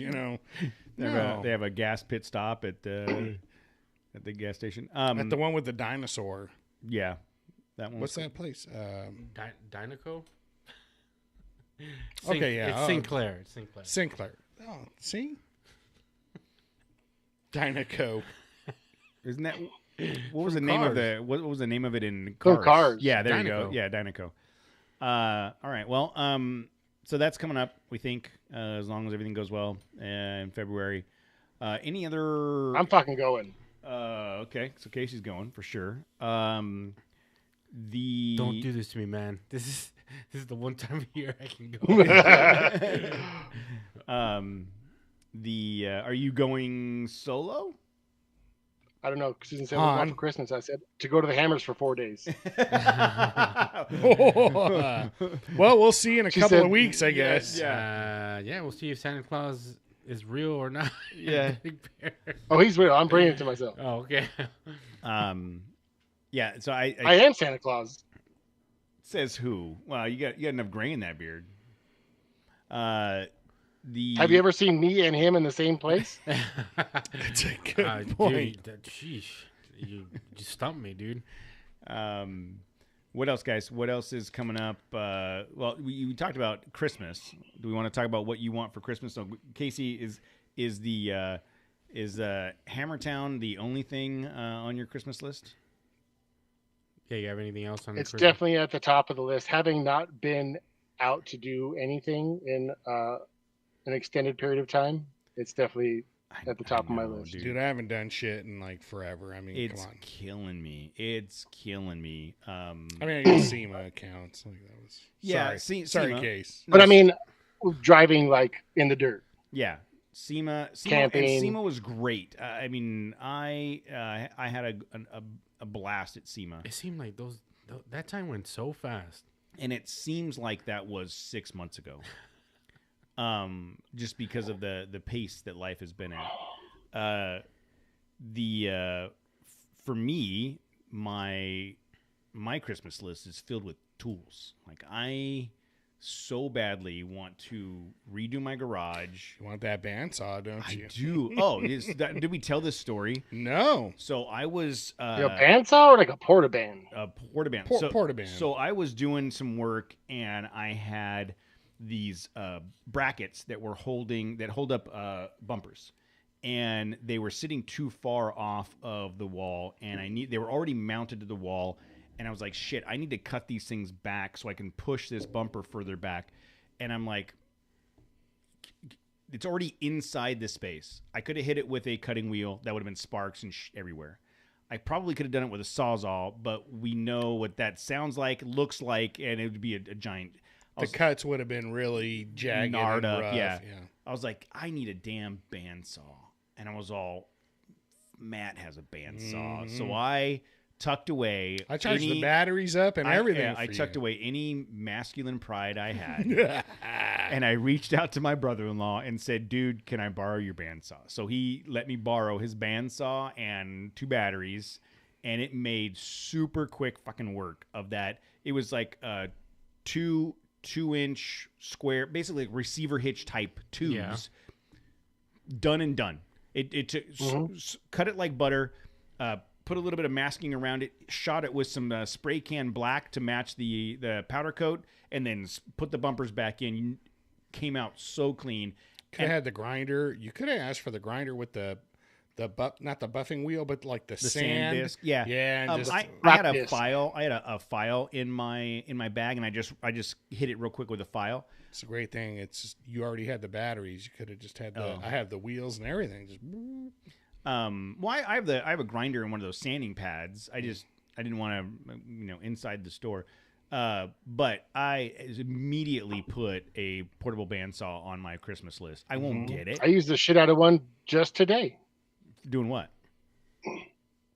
Just cutting up some steel. We're fixing like a stake bed, bunch of miscellaneous shit on a old Dodge that somebody grafted a stake bed onto. Nothing exciting. That tool. That's that bandsaw. Yeah, that tool and the utility tool, the vibrating disc thing. There's a few tools like that, or I'll just say those two, that once you use them, you'll start looking for reasons to use them, or it's planted in your head like, wait a minute, I think I can cut this at a 90 degree like that a Sawzall couldn't do. And you're like, oh, that's right, I have that tool. And the bandsaw is just perfect. I just saw a thing today, clip. The guy used that multi-tool in a way that I was like, that's fucking genius. So I use it as a sander. Like you put a sanding pad on it and just, This guy had a hole in drywall, like from a door opening or whatever, and blows it out, right? So he just cut a square of drywall, screwed it over the top of the hole, and then used the multi-tool to cut around. Use the drywall that he's already cut as the template. So once he cut it out, he unscrewed it and stuck it in there. So the hole that he cut was the exact size and shape of the piece of patch that he was going to put in there. I'm like, that's genius, freaking genius. Those things do work pretty well. Like I had to cut like imagine a slat wall that had with outlets. I had to cut the outlet out, so I could put the slat wall over it. Because it's the shape of. So again, it's the shape of the blade or the cutting tool itself. You can rotate that around too. It does like a Sawzall. The blade goes into the Sawzall one way. Yeah. And you're cutting. That's your angle of attack or whatever you're cutting in. With the utility tool, imagine putting in the blade at whatever angle you want. The size of the blade. It's not a blade. It could be rounded off with a bunch of teeth. Yeah. It's great. And again, you can get a sanding pad that goes in there and put different grits of sandpaper. Yeah. It's amazing tool. My Christmas list on Amazon has a 96-pack oscillating saw blade with all the different attachments for the multi-tool with the different blades and the sanding pads and all that stuff. That's a good list you got there, but I don't know if Ryobi has a bandsaw or they do. Do they? They do. Damn. Oh, I'd be surprised if they didn't. Yeah. Yeah, dude. Look, you guys can make fun of me and my Ryobi, but I am super I've actually put them to the test over the last several weeks, and I am super happy with what they've accomplished. I think again, Ryobi's doing amazing things compared to 10 years ago or whatever, but it's like Milwaukee, DeWalt, have stepped up. They're still like that. I think that level ahead. Gold standard. Oh yeah. And like we've talked about before, if I was making my living full time, and I would probably, I think just on the things that I've seen on, because I will watch YouTube for that stuff, like impact wrench comparisons and stuff like that. I will watch that shit. And I think Milwaukee might be half a step above DeWalt, but like I said, I'm already invested 20-volt DeWalt. And again, I'm not a professional anymore, so all my tools are like they exceed, my expectations. So, yeah, same. I want that ratchet wrench right here, buddy. That's what I was bringing up. Ryobi's got a couple of these. They've got these ratcheting wrenches that Casey has, and they've got extended versions. It's like 70 foot-pounds of torque for the DeWalt 12 volt and cordless ratchet. Yes, 70, and you can wrench on it. If it's not breaking it, you can just all right. I'll add my oomph to it. It still acts as like a regular old ratchet. Yeah. And there's like I said, there's the standard size, and then I'm trying to find they have an extended version where the neck is like twice as long. That shit is 30 foot-pounds. Yeah, that's the 1/4 inch. Oh, okay, yeah. What's the? No, that's 3/8. No, the one we were looking at was quarter. The 1/4 inch was 30 foot-pounds, which that seems reasonable. But you can't do. I wouldn't expect 30 pounds to break like caliper bolts. No, 70 will. I can't. Oh, here, I'll open it up. I don't have my glasses on. What's that say the foot-pounds is? It doesn't say. I'm sure somewhere it says. Probably down. Oh, that says 35 foot-pounds on this one. So they have I've noticed with Ryobi, they have the Ryobi, the standard ones, and then they have the HP version, which is more like high performance, and I've got several of the standard Ryobi ones and a couple of the HP, and the HP is like brushless motor with more. It's more commercial, industrial, professional. It's DeWalt and Craftsman. Yeah. Right. Yeah. DeWalt is the professional, and then Craftsman's like kind of the step back. And it maybe it's not the step back; it's just the 5-year-old technology, essentially. Yeah. Yeah. And that's the same thing that a lot of manufacturers are doing. They're as soon as a patent runs out on one of these big name brands, they copy it and then sell it for cheaper. I think the bandsaw, honestly, is like the most satisfying tool. Like when you pull it out and you're like, oh, whatever it is. Like, because again, back in the day when I was cutting like for copper pipe or that's really why I bought it. It was like I was tired of using either my clamp, my hand, fucking twist around rigid fucking pipe cutters, or my Sawzall because my hand started cramping from twisting and yanking, whatever. And then that just the shitty, dirty ass cut that your Sawzall would do. You have to clean up the burrs and. Can I tell you my worst copper? That bandsaw was like, the worst. Dude, I was ripping through 1/4 inch steel today like crazy, just one after another. My 1/4 inch by 4-inch flat bar.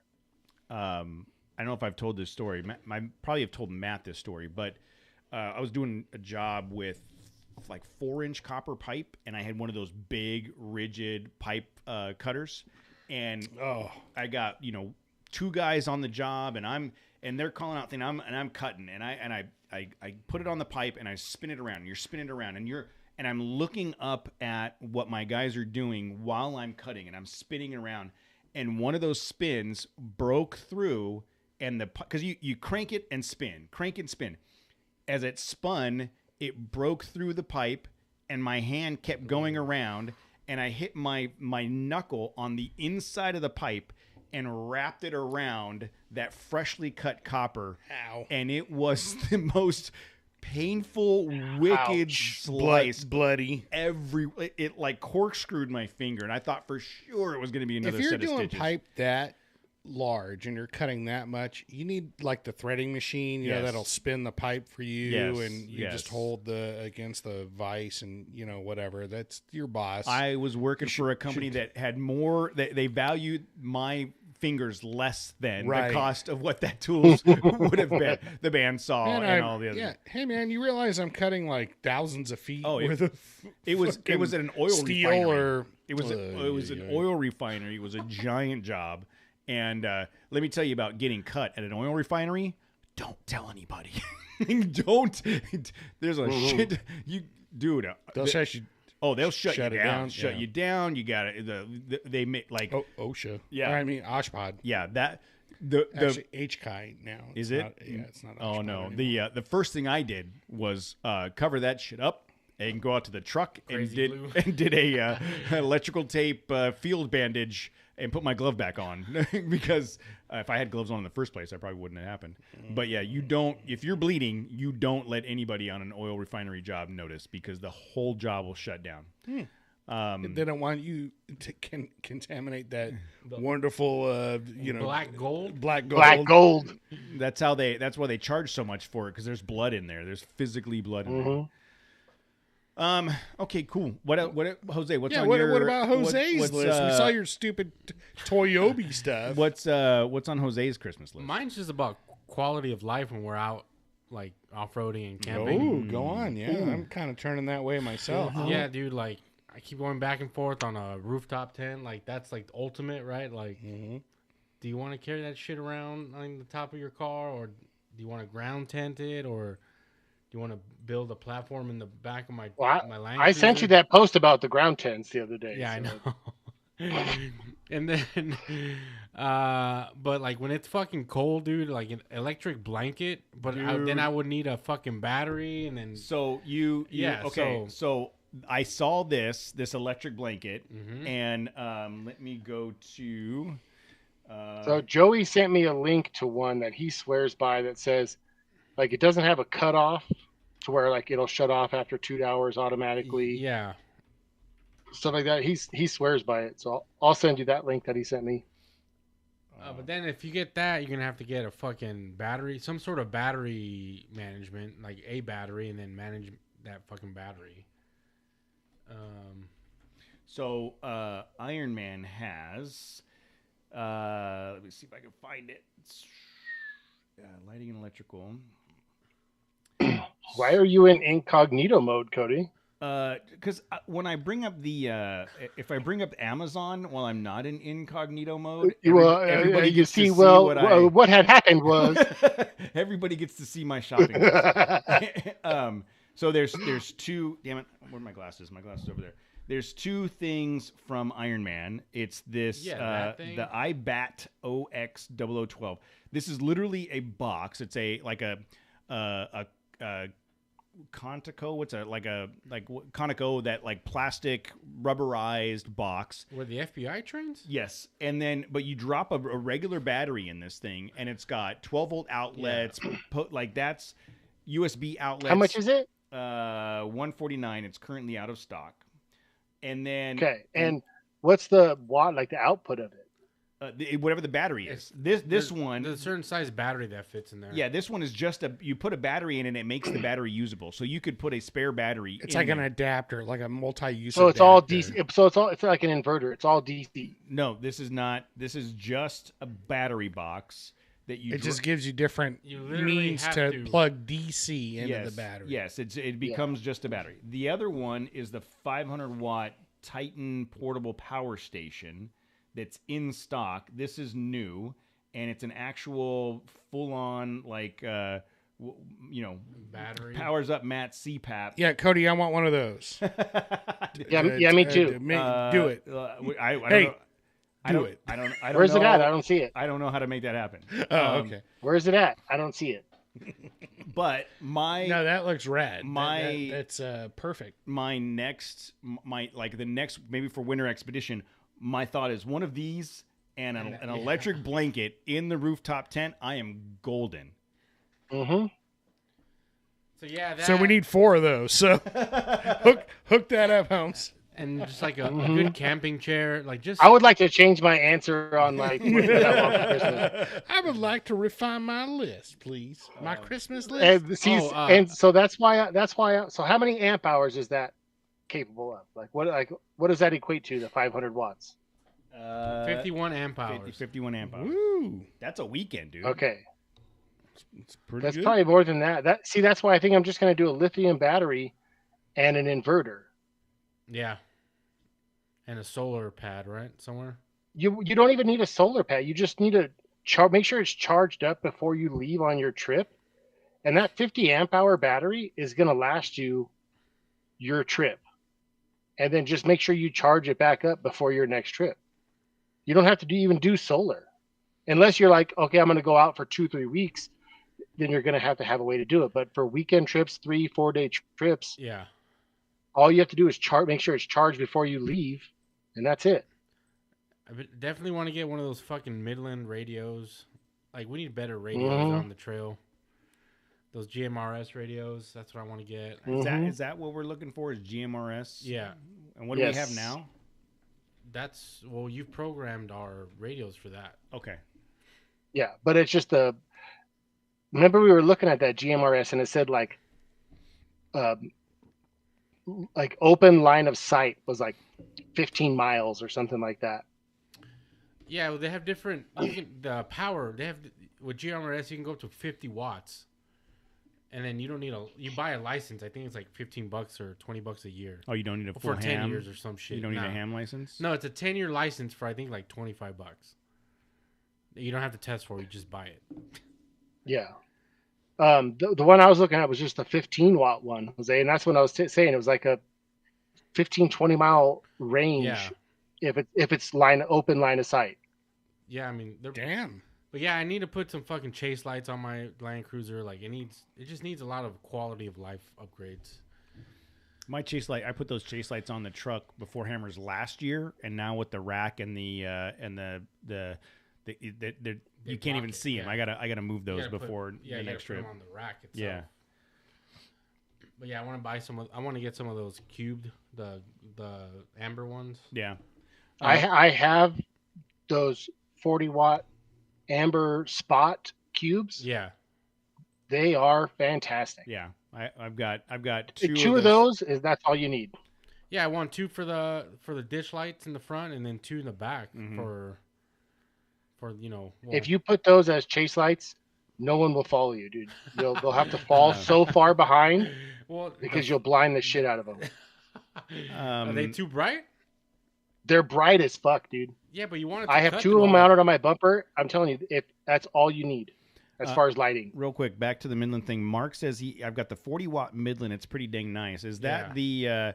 Let me see. Is it this one here, Mark? It's the one I want is that 50-watt, the XT575. Mark, is this the one, the $275 one, and it's on the? Damn, I don't need to talk to anybody or hear from anybody for that kind of money. Matt, the one I'm looking at, the 15-watt one, it's like $150, $160. Yeah, but for an extra $100, you get another 40-watt, 25 watts. It just seems like that's just more people within range that I don't want to hear from. Like, other people wheeling around. But we needed this shit when we did a Mojave. But here's the thing. Let me give you We're not doing Mojave no more. Let me give you Matt's. We had too many people. Let me give you Matt's mentality. If I hear them, I have to be responsible for them. Matt's like Matt only wants to hear the one vehicle in front and one vehicle behind him. But it's just nice to have nice comms, Yeah. Oh, I'm sure. It's definitely something that I need to. There's a 50-watt one here. What's up with the bundle pack? What's in that? Bundaroo. Even where it comes in handy too is all that range is like you start getting out to remote places and we're meeting up out there and nobody has cell service and it's like when is Cody going to be there? I don't know. Oh, that's another thing. And then but you could be, hey dude, I'm 20 minutes out, but I can iPhones talk to you over my radio service. No big deal. That's the other thing, a satellite communicator, dude. I need to get new iPhone 13 or the 14. What's the 14? I have the 13 service. And it doesn't have that. What's the satellite mobile thing that Shy has that that's the Wii Mobile or Wii? Well, there's the Garmin Wii Boost. Wii Boost. Go. That just boosts your signal. Yeah, that's just a cell service. Jose's talking about like the InReach. Yeah, like we need to get a Garmin InReach. There's a Spot. There's a Spot X one. The cheapest one is a Zoleo. It's like just a little GPS Zoleo. And but they all require subscription, monthly subscription. And Zoleo, I think, is Garmin has a cheaper option where you could send like 10 messages a month or some shit. Mm-hmm. But send an SOS signal. Yeah, they all have SOS, but I would use that shit in the first month and be like, hey, I'm lost. Can someone? We are out of beer. But I'm bring ice and beer. Yeah. I'm torn between the. I don't need ice anymore. You know what? Fuck you.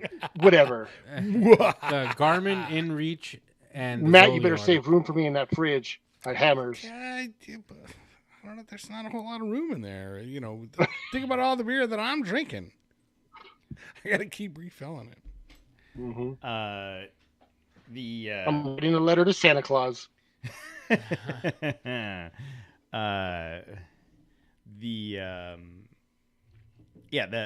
I think the quality of life stuff because I feel like 2022 as we're closing it out, it has been not enough balance on the work life stuff and the off-road stuff. Yeah. And I really want to try to shift that for 23 and, well, everything's so expensive now. You don't have time. You have to work more to make it, just inflation. Yeah, it's a combination. And like that trip to Hammers can be included in the quality of life. For sure.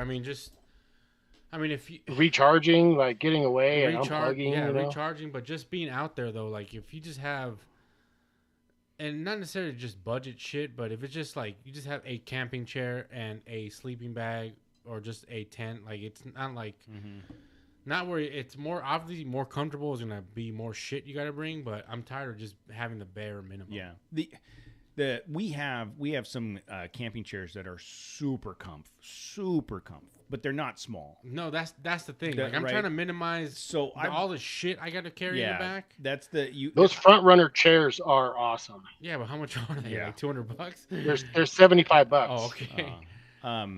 There's a balance there. Like I have when we did our family road trip, I bought those. They zip up into a bag this big, right? They're comfortable to sit in. They're not long term. I'm going to spend 2 hours at the campsite. You can get that sex swing that Joey had. But there's a balance there, and there is. I don't know what the answer is. Yeah, but the more and more we do these trips, and then the more and more I'm like, fuck. It's just like because I have all the cheap shit. I have the old ass camping chair. The cheapest fucking tent I could buy. Like just sleeping now in a tent is like I don't know if I want to keep doing that shit or not. I've had these same exact thoughts, to the extent where I still want to be able to, set up camp, drop shop, and then wheel around fancy free like Hammers, last Hammers. But oh my God, it was miserably cold, and I did not prep for that. I just took for granted, well, I got a 0 degree bag or, whatever it is. And then I haphazardly set up my camp haphazardly. Like I still set up my tent on top of a tarp or you whatever. Still set up your tent as if you were a 23-year-old bachelor. Like 100%. And now the reality is we're a couple of months away from going through that again.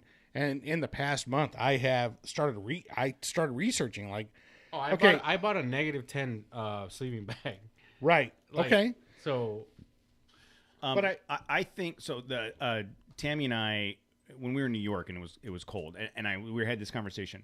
I have learned, for me, and I don't know if this is like a human thing, but for me, the minute as if you're an alien. I'm saying I don't know if I'm indicative of other humans. Okay. If I don't let the cold get into my bones, I will be fine. But the minute I can feel it in my bones, I'm ruined for the remainder of the night. So that's like when we go to Hammers, I have my full snowboard pants and jacket, and you guys make fun of me. But as soon as we get to camp, you're super comfortable. I put that shit on, and I never get so cold. Because when you're cold, it takes that much more energy to get warm again. If you just never let yourself get cold, then you don't have to do that. So I've learned when we get to camp, wipe up, get some shower pouches, make some dinner, and then it's snowboarding jacket and snowboarding pants, and I'm done for the night. Like, and I don't allow it to get cold. You guys will be at the campsite drinking in a hoodie and a pair of flip flops, and it's like 11 o'clock, and you're like, holy shit, it's cold out here. Time to jump in an ice cold bag. Yeah. No, 100%. Time for shots. time for shots. That's how I'm going to keep warm. But, you know, as far as like retaining some heat, you know, there's a balance, right, with ventilation in your tent and trying to retain some of the heat. And I think I had brought it up a few weeks back, like, why don't we just throw a ton of like moving blankets over your tent, and that'll insulate the shit out of it. Yeah, and then you'll retain the moisture, and then that moisture is going to kill you, you know, because you still want to try and stay dry. So there's a balance there, and I think Cody can attest to it, though. Once you've used a rooftop tent, you don't want to use anything else. Yeah, that's my. Well, I don't care about that because I'm not doing that. I still have to be in my tent, and I'm just going to like the research that I did was like you could tape up like that Mylar, you know, insulating plastic or whatever. Like, look at how much effort you're talking about. I know. Effort. It's like just patching that shit up above your ceiling or whatever. But if it keeps the tent from being cold or reflects some of the heat back down, and you're still ventilating the tent, you're not covering some of the vents. Like, I think it's certainly worth. Look, my tent goes up in 1 minute, literally 1 minute. I can certainly spend 5 to just patch up. However, I haven't done it yet, but I bought the Mylar like blanket or whatever, you know, like sheets of plastic or whatever it is, and I'll give it a shot just because.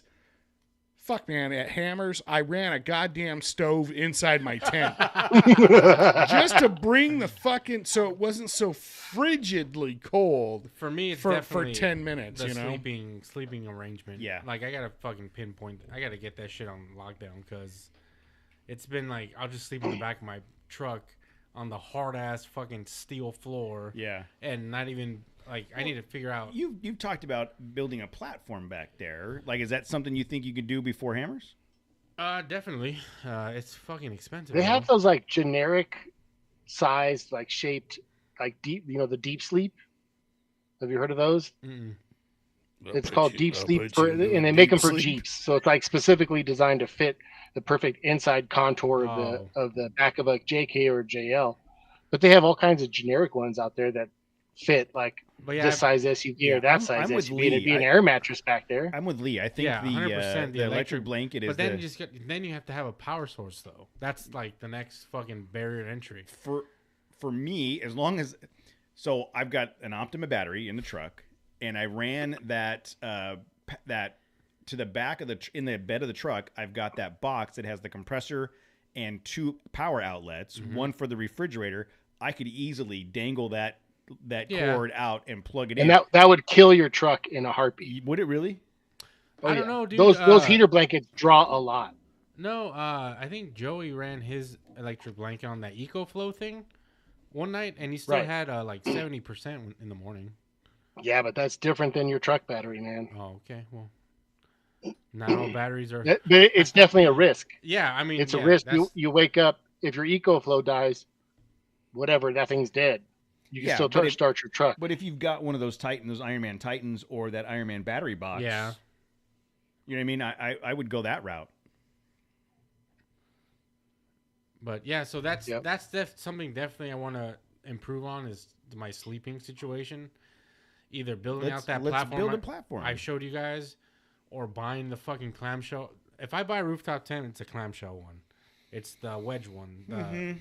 I'm not fucking around with the one, sorry Casey, the one you got, or the one you got. No, so the only... No. And because of the height of your vehicle, that's your ideal situation as a clamshell. 100%. And for me, you've got, for my truck, to fit my truck on the rooftop tent on the bed rack, I needed the shorter one, and I wanted the one that was wider when it was folded out for the three of us.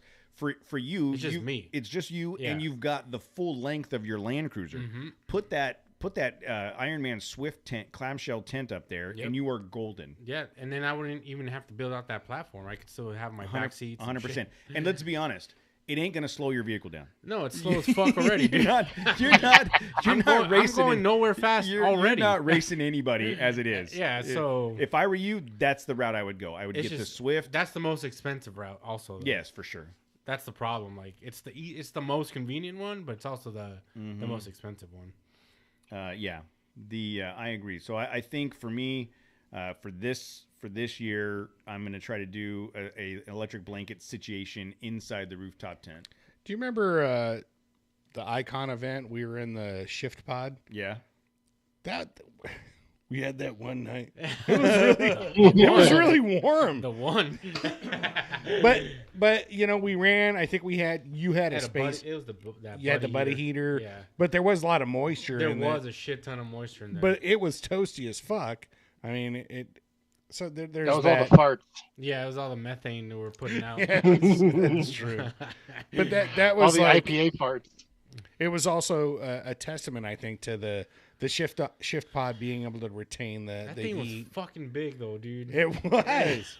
Dude, we could have got one of those. I think they were like, hey, just fold it up and take it. Give me like a handshake and a give me a couple $100, dude. Yeah, like, oh fuck, I wish. But you're toting around a fucking easy upsized bag. Yeah, you guys say that, but I want to say we're still going for like $500 for the small one and $700 for the big one.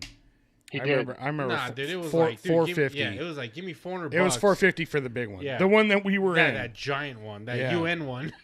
That's right. It was already used in like fucking Syria. Hey, that was only the one that you guys slept in. They had washed out like some blood and some stuff from some surgical procedures. No, but dude, even in Africa somewhere, it would have been a hell of a deal. But dude, carrying that fucking thing around, it was everywhere, it was fucking giant, dude. It's bigger than like your normal easy up. Yeah, it's bigger than that. Like when dude. it's condensed. Exactly. Yeah, it was a comfortable tent. Yeah, no, don't disagree. But it was. It might have been big enough for you and your family, Case. Like you wouldn't need the fucking Taj Mahal. It was the Taj Mahal. But yeah, I just remember it was more expensive than I was willing to pay for it at the time. I just remember I'm like, dude, that's a great deal. Yeah, because it was. Well, I didn't randomly have $800 cash in my wallet at that time. Yeah. It was like, like your dad saying, you got to go the last weekend of the fucking fair. Yes. They didn't want to carry all that shit, so... Boom. Okay, my electric blanket has been ordered. It's on its way. But yeah, dude, my sleeping situation, just quality of life stuff. Just better radio for communication, better sleeping platform, whether it be a rooftop tent or I build out that fucking platform inside. Just lighter and more efficient, stuff, I'm tired of fucking carrying ice too in an ice chest. That shit fucking sucks. Yeah, me too, Jose. I don't know what you're talking about. That shit fucking sucks. And just a smaller, more better camping chair, just shit like that. But quality of life for 2023 is my main focus. Matt, what's on your list? So Monty got me like a super nice camping chair. I didn't even bring it out last year because it was like, I don't want to bring this thing around the campfire. It's going to all fucked up. But I used it a bunch this summer with the boys, like watching them play football and stuff. So I'll bring that out. I don't really need the chair. But yeah, the cold, God, shit sucks, dude. It's so... Honestly, after Hammers was like, what? I want to do this? Like, I'm choosing to do this? I have to change this up. So, like I said, it was, I'll get an electric blanket too. I'll go, Cody sent me a link to when you just got, because that price range seemed pretty on point. It's like $25. They were as low as like 17, 18 bucks all the way to 45. So had a DC plug, right? Yeah. So I'll get this one and it's supposed to be here in 2 days. So I'll let you know what it's like when I get here. I'll say this, if you can get anything to run off of DC, it's more efficient than it is if you have to make use of an inverter off of a DC source. 100% because of my CPAP. I have a DC converter for my CPAP. It's like 3 times more longevity off of a battery or whatever. So yes, that's great. I'm going to try that. And I already have that flash fish or whatever, Casey, that and it still works great. It works great. I can get at least 2 nights of my CPAP off of that. And then I have another, just a regular, what's the regular battery? Just it's heavy. Oh, the lead acid? Yeah, lead acid, like rechargeable thing. It was kind of like that Die Hard thing I had. It has a little compressor in it and, whatever. I think maybe I could probably try and run that blanket off of that with my flash fish for my CPAP. And to be honest with you, I think I'll just bring out a generator. Like, see, that's I know that's old school, and yes, that is, but I'll drop that shit at camp, run that shit during the day. If you guys want, think about it. If somebody needed to power that shit, you can't beat the output that a generator is going to do for 2 or 3 hours. And if I got to bite that bullet and be the guy that brings that instead of, I don't have a generator. No, but we're talking Christmas list, wish list. The 100% because I brought my brother-in-law's Harbor Freight, the Predator. Oh yeah, remember that? I think it was 3,500 watt or whatever. That was like the best kept secret, right? Like everybody buys those. Like Ultra 4 Jones was talking about it too for a while. They're quiet, or they're just not. They're not super loud. Yeah, yeah. And it's essentially the whole camp. Can just plug in all their light duty things, or whatever, and just charge up their shit. Yeah, my blender. We can unplug everything. Making margaritas. Yeah, margarita machine. But it wasn't like a super huge generator. I don't know. I think that might be the route that I look at. And then it's kind of a combination of battery and the generator. I agree. Plus last New Year's, somebody hit, like, we lost a transformer in our neighborhood. I had no electricity for like New Year's Eve, New Year's Day, and the day after. I spent $400 on firewood just trying to heat my living room while we're all just sitting around in the dark. You burned it on the floor? Well, I have a fireplace. $400? Dude, that's a cord of fucking firewood. It was cold, man. It was cold in Fontana, bro. It was cold in Fontana, and I'm buying firewood from the grocery store. It's like $8-10 a bundle.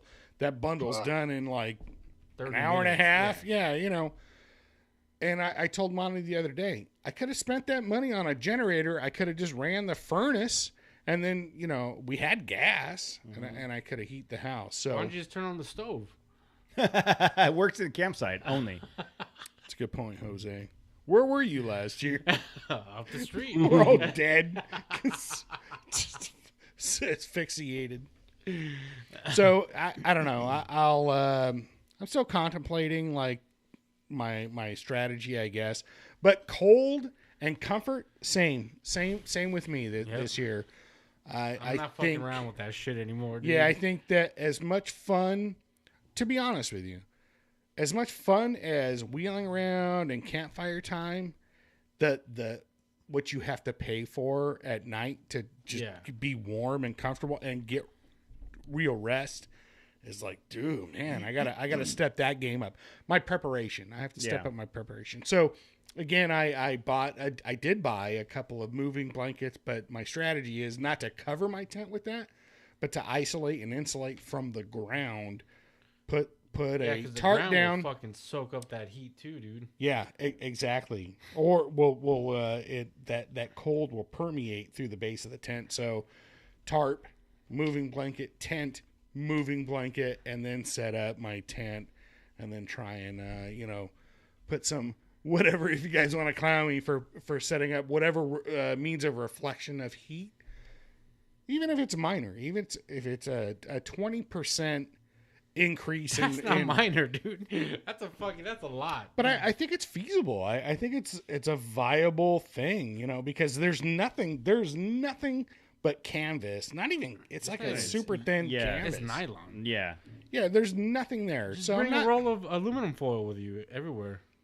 That's pretty much what I bought, Jose. It's like 3. I bought 5 little 5x8 little personal fucking Mylar blankets. Is what I got. So if I just stick them up there, even if I just clamp them up really quick. I'm going to record you fucking trying to install those fucking Mylar blankets. We're video the whole thing. Do it. You guys haven't seen me with duct tape. I'm like a fucking wizard. Once I'm done setting up my rooftop tent.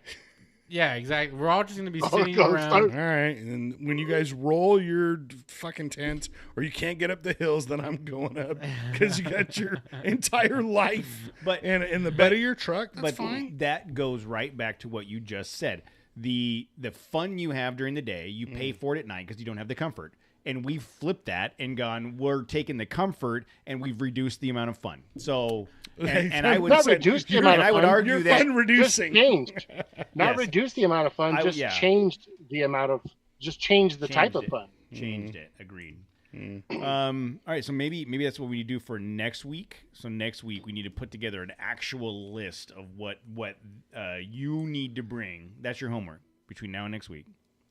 I want a list of all the things that you need to buy. For the hammer bring to make like a dream rig or to make just for hammers, like just a real as if we can do it. No, like titanium. No, like a real feasible preparation list for hammers. What you're going to do to make it through hammers this year. Well, and I know Matt's thing. I'm gonna stop in Lucerne and get some beer. that little white ice chest and that foam ice chest. Oh, you don't need to fuck around with that anymore. I have I have a freezer, Jose. Yeah, so excuse me.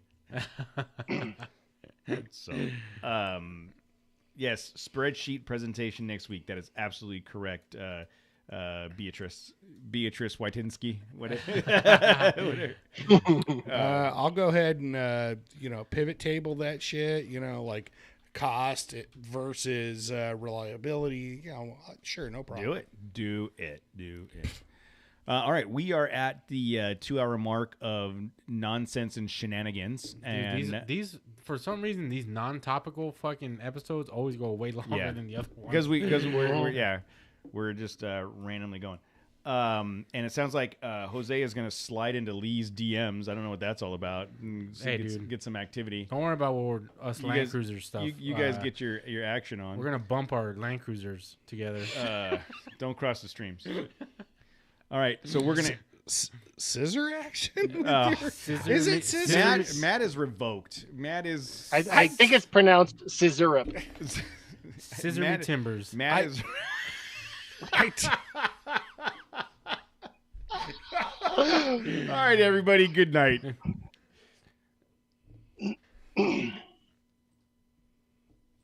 I got a potty. Yeah, me too.